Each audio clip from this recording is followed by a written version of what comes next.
25th, 2020, George Floyd, a 46-year-old black man, died after a white police officer, holding his knee on Floyd's neck, pinned him to the pavement while he was in handcuffs. Earl, I think that we should let everybody know today, the people that are watching the video, that we are social distancing. We're out in the grotto. We're away from any possibilities of transmissions of COVID-19, and also that it's one of the most gorgeous days we've had so far this year. Oh, yes, it is, and this is just a gorgeous grotto. Well, thanks to my wife. Thanks to Lady Di.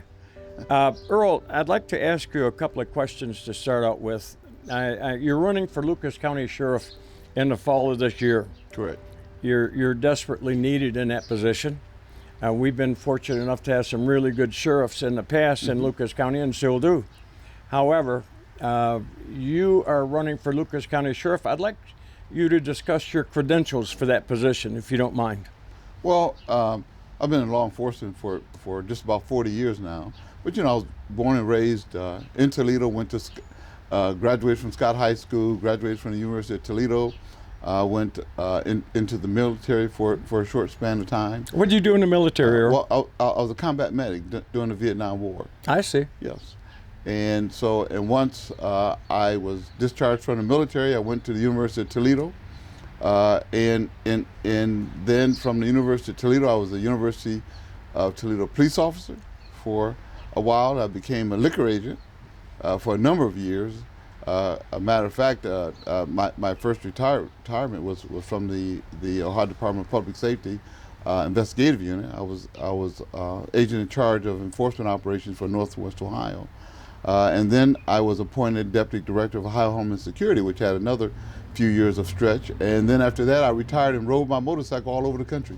Now, you worked for the governor for quite some time, is that correct? For a while. Yeah. Correct. And you were one of his top law enforcement agents in Columbus, Ohio. Well, under the Ohio Department of Public Safety, yes. Yes. And a lot has been printed about your retirement, and the only thing that the papers have said is that you retired from public service. Yeah. That's not exactly true here. It is factual, but it's not the whole truth. Would you care to explain some of that, please? Well, I've never retired from public service. No. Because I still do a lot of it. Yeah. And as you know, I'm the president of the Toledo Buffalo Soldiers, and if you know about that group, we're into all kind of community service stuff, into training, and so forth and so on. So no, and again, under the job under the Ohio Department of Public Safety, we were liquor enforcement, and then as the Deputy Director of Ohio Homeland Security, which came with a lot of other responsibilities in keeping Ohio safe from terrorist attacks. You dealt with the FBI task force too, oh, yes. Correct? I was one Could you explain a little bit about that? Because sure that's can. really important today. Well, I sat on the FBI's executive task force for the JTTF, which is the Joint Terrorism Task Force, here in Northwest Ohio. So a lot of experience there, a lot of things that we've done to keep this community safe from those kinds of attacks, and other things. So that came with collaborative relationships. If you know anything about me, I love coalitions and collaborative relationships, because we can't do it by ourselves. No. It takes all of us to protect each other and to protect our country. You've even worked on forces that have helped capture and prevent terrorist activities in the past. Would you care to elaborate on that just a little bit, so the people that don't know you get to know a little bit about the depth of your experience? Yeah. Well, some stuff we can talk about, and some stuff we can't. Yes. But yeah, we worked on those task forces, not only terrorism task forces, but other task forces involving narcotics, involving some white collar crimes kind of thing. So we worked on quite a bit of task forces. I see. Now, with the Buffalo Soldiers, you've explained to me in the past that you put on training programs for youth, and a lot of them have to do with inner city youth, but not always. And that in your programs, you teach young people how to survive being pulled over by anybody and how to comply now and complain later. Would you care to explain that to the audience, please? Oh, yeah. Well, What to Do and Stop by Police is one of our signature programs under the Toledo Buffalo Soldiers. And that program, is a safety program. We believe it has saved citizens' lives as well as our police officers' lives. And basically the program says comply now, complain later, because you can't win on the street. Yeah. And so it teaches those techniques. Now we get people talk sometimes about, Earl, even if you comply, we may still have issues with police officers. And I say, if you comply, as long as you are complying, the majority of the time you'll be fine. And if you have a problem with a police officer, then you can file a complaint later. Yeah. So. Well, I think that's awfully important, because some of the things that we see today, not necessarily the most recent, and we'll talk about that in a moment, but some of the most egregious things are when people just automatically resist and take a physical way to resist. And that leads to a bad ending in a lot of cases. Right. That's why we say comply now and complain later. Even if you think the police officer may be wrong, if you still comply, in most cases, you'll be able to at least tell your story in court. If you don't comply, we see some of the things that happens, and all the way up to losing your life. And so that's why that program is so important, to comply with police officers, regardless to how you feel. You've been involved in this some time. I've been paying attention to your career. We've known each other for over 45 years. Yep. And I know that you're on the first call list from various mayor's offices. If there's a issue that is a tinderbox downtown, you're on the first call. Well, we've been notified and requested to help in certain situations, not only in this community but in other communities as well.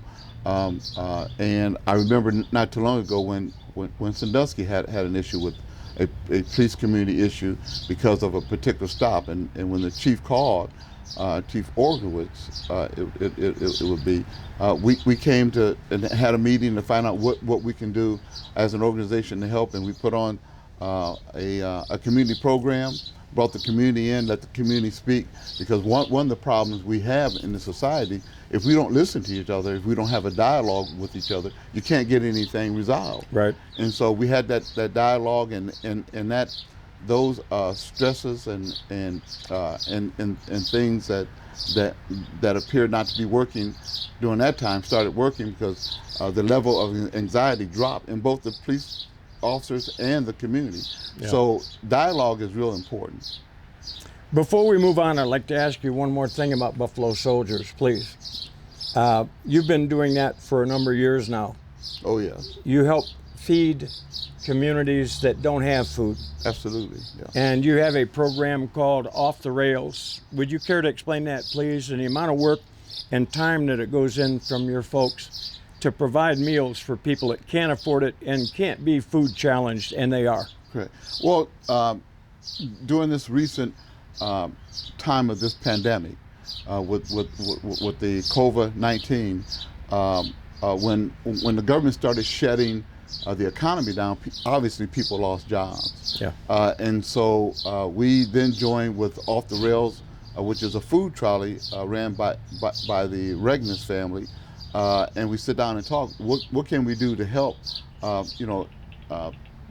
With folks that are losing jobs, with our children, because a lot of meals that children receive, most of those children get it in school. So once school shut down, now there's an issue with them receiving meals, although TPS and other organizations have stepped up to the plate and doing a wonderful job out there. Yeah. And so what we did, or what we are doing with Off the Rails, it's a big food trolley, which is a commercial kitchen inside. It's a commercial. It's beautiful. Commercial kitchen on wheels. It is. And so we can take that kitchen and put it right in the middle of a community and feed on the spot, cooked hot meals that they can grab and go.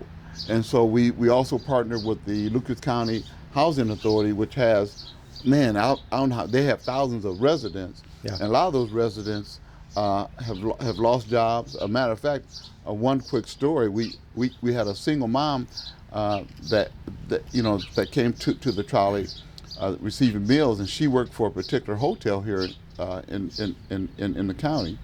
And she worked for 2 hotels, one full-time and one part-time.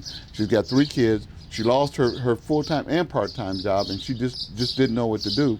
And she was so thankful for this program.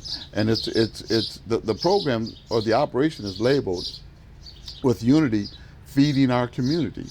And with Unity means just that. There's a lot of supporters of it. Business leaders are supporting it.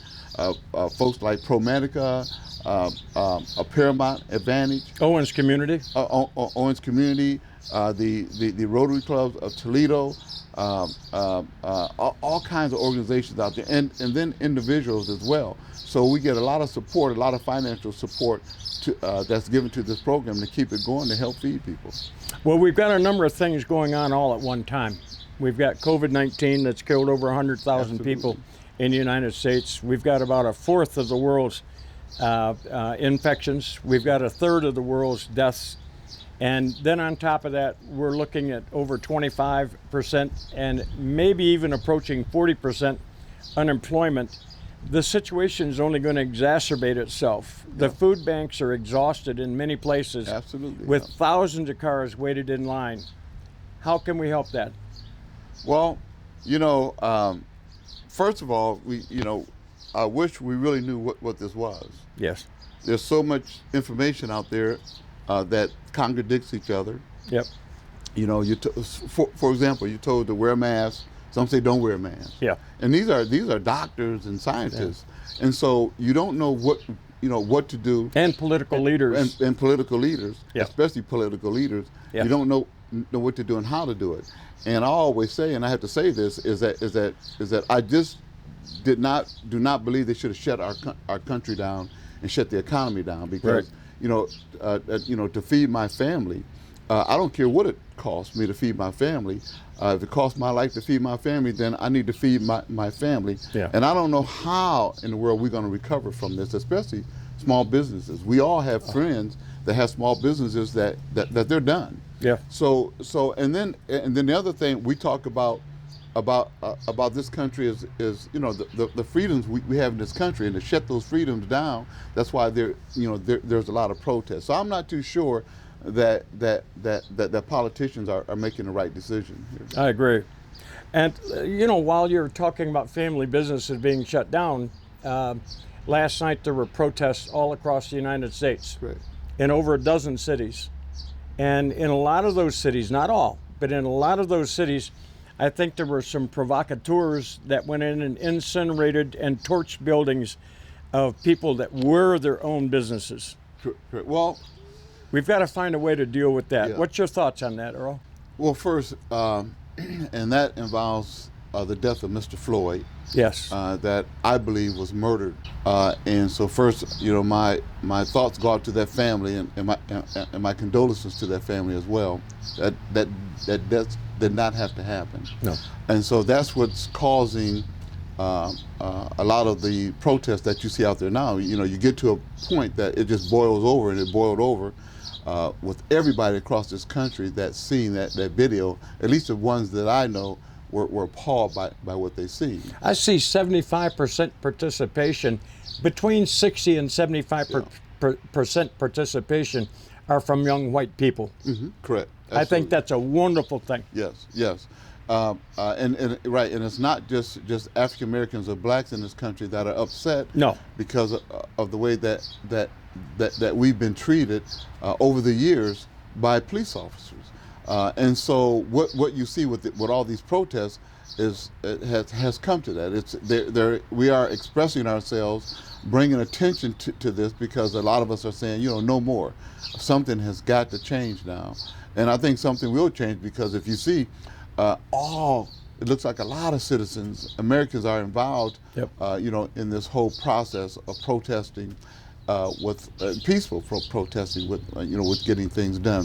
Unfortunately, in these kind of protests, you do have those that their heart is not into what the protest is supposed to be about, other than than the looting. And we hear people that say, well, there's a reason for the looting and some of the violence you see, because that's how we express ourselves when things happen to us. Well, peaceful protest is one thing, civil unrest is another. Oh, and boy. we cannot allow civil unrest, because you can't get much done. No. And so we had a meeting yesterday that our mayor of the city of Toledo is just don't know how to handle this if it comes here. I had a meeting with some of the leaders yesterday, and we talked about this. And my whole process of thinking of this, we're looking at why people are complaining, why people are so upset over this. It's the treatment that certain segments of our population have received from our police. Yeah. And that's why I believe so wholeheartedly in training. We need to spend as much money as we can in keeping our officers trained, keeping them updated, and reinforcement of that training involving treatment of people. And I say this all the time, if any police officers are listening, we're servants. The community, the taxpayers, are really our bosses. They pay our paycheck. And every time that there's some legislation up there to then to raise money for policing, for first responders, which includes salaries, which include equipment, which include benefits. We are your employers, or you are my employer. Yeah. And so we need to treat those citizens with the utmost of respect. And so that's why I believe in training. I believe in policies, conduct policies, and I think we need to reinforce those policies with our police officers, and we need those on the street field checks by supervisors to help reinforce those policies. But the other side of that too, citizens sometimes need to look in the mirror as well. Citizens need to conduct themselves like gentlemen and gentlewomen too. Correct. The vast majority of police I've ever dealt with are outstanding citizens. All they want to do is go home at the end of the day after serving the public and be with their families the way you and I want to be with ours. Mm-hmm. Correct. And so many times people forget that. And when they get pulled over, they want to be confrontational right off the bat, and then sometimes explosively confrontational, which brings me to this. The mayor last night of Atlanta, she said that a large amount of the people in Atlanta that burnt and that had violence were people from outside the area. Correct. What's going on? What do you suspect with that? Well, again, as you said earlier, some people look for these kinds of protests to then involve themselves in other things, whether it's looting, whether it's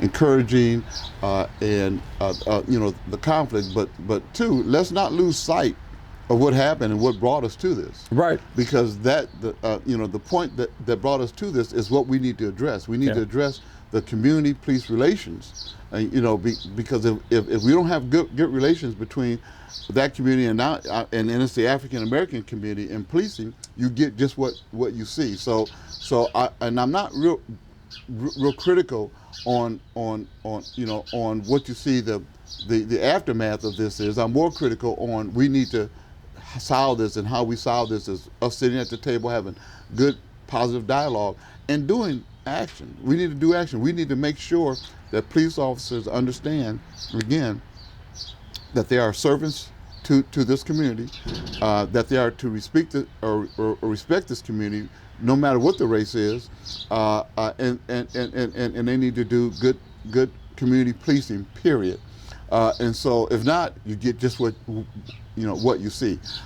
Civil unrest, as I said earlier, you can't have civil unrest because it puts everybody in danger. It does. And so we need to resolve that civil unrest. I've seen the concern and the fear in the mayor's face, of this civil unrest is causing other things to happen.